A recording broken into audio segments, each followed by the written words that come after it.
Hello guys, আজকে আসবে আমাদের গোল্ডেন রাইস। ইংলিশটা শুনে কেউ আবার অজ্ঞান হয়ে যাবে, তার দায় কিন্তু আমি নিতে পারবো না। তো এখন বাজে প্রায় সকাল 9টা, আর আমি যাবো স্কুল। আর এইদিকে স্কুলের পোস্টারটা দেখি গাড়ি থেকে সরে সরে ঘর দিকে চলে যাচ্ছে। তাই ভাবলাম পোস্টারটাকে হাতে করে টেনে একটু মিডল পয়েন্টে করে দিই। তারপরে ব্যাস পোস্টারে দড়ি গেল ছিঁড়ে, আর আমার বেরিয়ে গেল ছিঁড়ে। এরপর হাক পাক করে পোস্টারটা বেঁধে চলে গেলাম স্কুল। আর স্কুলে গিয়ে দেখি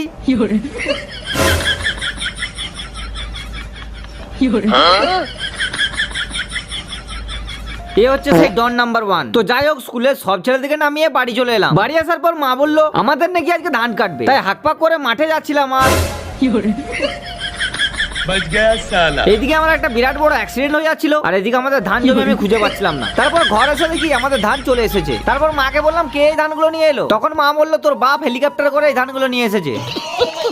এরপর মা আমাকে বললো পাশে একটা তিরপল রাখা আছে, সেই তিরপলটা দিয়ে ধানগুলো ঢাকা দিয়ে দিতে। কিন্তু তিরপলটার কন্ডিশন যে এত ব্র্যান্ড নিউ কন্ডিশন হবে আমি ভাবতে পারি না। এরপর তিরপলে ধান ঢাকা দিয়ে, মানে ধানের তিরপল ঢাকা দিয়ে ঘর দিকে যাচ্ছিলাম, আর তখন দেখি হুগলি থেকে একটা বড় গুগলি তার বউকে খুঁজতে এসেছে। তার সাথে কথা বলে জানতে পারলাম তার বউ নাকি অন্য গুগলির সাথে পালিয়েছে। তারপরে সে আমাকে একটা স্যাড সং শুনিয়ে দিল।